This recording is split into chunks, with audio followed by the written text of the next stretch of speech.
Hello friends, আমি শুভম। নিশো ভাই, আপনারা ভালো না ভাই, সে কি থাকা যায়? আপনি কামই এমন করেন। আফরান নিশোর নতুন সিনেমা দম, যেটা ট্রেলার বেরিয়ে গেছে, সেটা নিয়ে কথা বলবো এই ভিডিওতে। কালকে এসছে, কালকেই আমি দেখেছি ট্রেলারটা, বাট একটু ব্যস্ত ছিলাম, যার জন্য আমি রিভিউ করতে পারিনি। এখন এই ভিডিওতে কথা বলবো যে দমের ট্রেলার কেমন হলো। বাংলাদেশের ভাষায় এক কথায় বলি, কিরকম লাগলো? অস্থির ট্রেলার হয়েছে ভাই, অস্থির ট্রেলার।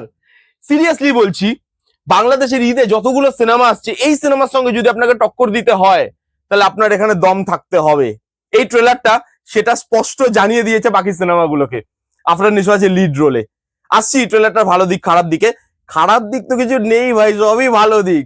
আসছি আমি, তার আগের গল্পটা বলি। ট্রেলারটা দেখে কি বোঝা যাচ্ছে, যেহেতু খুব ছোট ট্রেলার, গল্প এখানে রিভিল হয়নি। এখানে যেটুকু বোঝা যাচ্ছে যে কোন একটা টেররিস্ট গ্রুপ আছে, যার কোনো সদস্যকে পুলিশ ধরে রেখেছে। এবার ওই সদস্যরা আফরান নিশোকে ধরে নিয়েছে। যেহেতু আফরান নিশো কিন্তু এখানে নর্মাল লোক নয়, সে সরকারের কোনো লোক হবে বা গভর্নমেন্ট অফিসিয়াল কোনো লোক হবে, তো তাকে ধরে নিয়েছে এবং ধরে নিয়ে ডিল করছে গভর্নমেন্টের সাথে যে ভাই, যদি তুমি আমাদের লোককে 2 দিনের মধ্যে না ছাড়ো, আমি কিন্তু তোমার লোককে মেরে দেবো। এবার আফরান নিশো ওখান থেকে কি করে বেরোচ্ছে এবং চঞ্চল চৌধুরী তাকে হেল্প করছে বেরোতে। তো তারা দুজন মিলে কি করে ওখান থেকে বেরোচ্ছে, আফরান নিশো কিভাবে হেল্প করছে, এই যে সার্ভাইভালের গল্প, সেটাই বলছে এই সিনেমার ট্রেলারটা। আপাতত এটুকুই আমার মনে হয়েছে। গল্পে হয়তো আরো অনেক কিছু থাকবে, ট্রেলার দেখে সেটা বোঝা যাচ্ছে না। এবং এর প্রথম যেটা ভালো দিক, প্রত্যেকটা ইন্ডাস্ট্রির শেখা উচিত এই ট্রেলারটা দেখে, যে ট্রেলার কাটিং কিভাবে করতে হয়, কতটা করতে হয়। একটা ট্রেলারের কাজ গল্প বলে দেওয়া নয়, একটা ট্রেলারের কাজ সিনেমার জন্য মানুষকে প্রিপেয়ার করা। এবং এই ট্রেলারটাকে পারফেক্ট একটা ট্রেলার বলা যাচ্ছে, বিকজ 1 মিনিট 53-54 সেকেন্ডের ট্রেলার। এর থেকে বেশি তো অ্যানাউন্সমেন্ট ভিডিও হয় লোকের, ফার্স্ট লুকের থেকে বেশি হয়।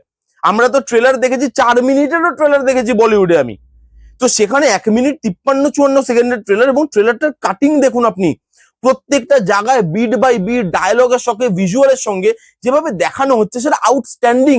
এবং ভিজুয়াল, ভাই কি ভিজুয়াল বানিয়েছে এটা। আমি টিজারের সময় এটা ফিল করেছিলাম, আবার আরেকবার ফিল করলাম যে এটা কোনোভাবে বাংলাদেশের কাজ মনে হচ্ছে না, মনে হচ্ছে বাইরের কোনো কাজ, যেখানে বিশাল পয়সা খরচা করা হয়েছে এবং সেই লার্জার দ্যান লাইফ ফিলটা দিচ্ছে আপনাকে, যে বড় স্ক্রিনে সিনেমাটা কেমন লাগবে আপনার দেখতে। আমি জানি না বাজেট কত, কিন্তু খুব যে কম বাজেটও নয়, সেটা দেখে বোঝা যাচ্ছে। ভাই visual, look and feel, grandeur, বড় মানে সিনেমা কিভাবে মাউন্ট করতে হয়, এটার থেকে শেখা উচিত। যদি বাজেট লেগেও থাকে, বাজেটটা দেখা যাচ্ছে যে কোথায় খরচা হয়েছে। এবং যদি বাজেট কমে এটা বার করে, তাহলে তো ভাই হ্যাটস অফ, আর কিছু বলার নেই। কারণ এখানে ভিজুয়াল যেভাবে ডেজার্টটাকে দেখাচ্ছে, জলে পড়া সিন, ওপর থেকে পায়রার যে সিনগুলো, সেগুলো অনবদ্যভাবে ডিজাইন করা, সেখানে ভিজুয়ালটা বোঝা যাচ্ছে। সেই এডিটেড কাটগুলো আপনার ভালোভাবে ফিল হবে। বিজিএম খুব সফট একটা বিজিএম, বিজিএম কিন্তু লাউড নয়। সেখানে সফট বিজিএম দিয়ে এরকম ধরনের একটা সাবজেক্টের ট্রেলার কাটা, সেটা কিন্তু খুব খুব খুব ক্রুশিয়াল। এবং এখানে যেভাবে জিনিসটাকে দেখানো হয়েছে, বিজিএম এর মাধ্যমে কাট করা হয়েছে, সেটা ভালো। আর গল্প রিভিল করছে না, প্রথমেই বললাম। আফরান নিশো তার পারফরমেন্স নিয়ে নতুন করে কিছু বলার নেই। ওই যে বললাম, আপনারা ভালো না পয়সা থাকা যায় না ভাই, কারণ আপনি কামই এমন করেন। এবং আমি মানে যখন টিজারের আমি রিভিউ করেছিলাম, ওই যে 16 মিনিটের একটা বড় ভিডিও বানিয়েছিলাম, বাংলাদেশের সব সিনেমা যেগুলো যেগুলো আসছে আমার নলেজে আছে, সেগুলো নিয়ে ভিডিও বানিয়েছিলাম। চাইলে গিয়ে আপনারা চেক আউট করতে পারেন। সেখানে দমেরও মানে টিজার নিয়ে কথা বলেছিলাম, এবং সেখানে আমি বলেছিলাম যে আফরান নিশোর এটা ক্যারিয়ার বেস্ট পারফরমেন্স। আপনারা লিখে নিন। আমি ওই সিনেমাটা হয়তো দেখতে পাবো না, এখানে রিলিজ করবেও না হয়তো, কিন্তু আমি না দেখে বলছি, ট্রেলার দেখে টিজার দেখে বলছি। আপনারা মিলিয়ে নেবেন এবং দেখে আমাকে কমেন্ট করে জানাবেন অবশ্যই, যে এটা আফরান নিশোর ক্যারিয়ার বেস্ট পারফরমেন্স হলো কি হলো না। 100% হবে। মিলিয়ে নেবেন, কারণ যা লুক দিয়েছে ভাই, যেভাবে মানুষটার পেনটা বোঝাচ্ছে, পাটা মানে পাটা ঠিক করছে, সেই পা ঠিক করার যে পেনটা, তার যে মেকআপ, তার যে জিনিসপত্র, সে আউটস্ট্যান্ডিং। চোখের দিয়ে জল বেরোচ্ছে, সেটাও লাল জল। এত সুন্দর মাইনিউট ভাবে জিনিসগুলো করা হয়েছে। আর ডায়লগ, লাস্টের ডায়লগটা তো ছিটকে যাওয়ার মতো, যে আমি নূর, মুসলমান কা বাচ্চা মারো। এই যে ডায়লগটা, এনার্জিটা দিচ্ছে আপনাকে, তার সঙ্গে ওই ডায়লগটা অসাধারণ লেগেছে। এবং খুব ট্রু কথাটা, যে যখন মৃত্যু আপনার সামনে আসতে থাকে আস্তে আস্তে, সেখানে দম ধরে রাখাটা যতটা কঠিন, ছেড়ে দেওয়াটা তার থেকে বেশি কঠিন। এবং দম কেন? কারণ সে যেখানে আছে, সেখান থেকে বেরোতে গেলে দম লাগবে। এবং যেহেতু এই ছেলেটা খেলাধুলা করে, কাবাডি খেলে, তার ভেতরে দমটা ইনবিল আছে, সে তার মধ্যে দম আছে। এবার সেই দমটাকে সে ব্যবহার করবে সেখান থেকে বেরোনোর জন্য, সার্ভাইভ করার জন্য।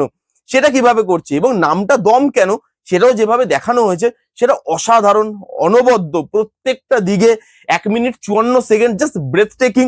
কোনো কথা হবে না। আমি সিরিয়াসলি বলছি, আমি এই সিনেমাটা দেখতে চাই এবং সিনেমা হলে গিয়ে দেখতে চাই।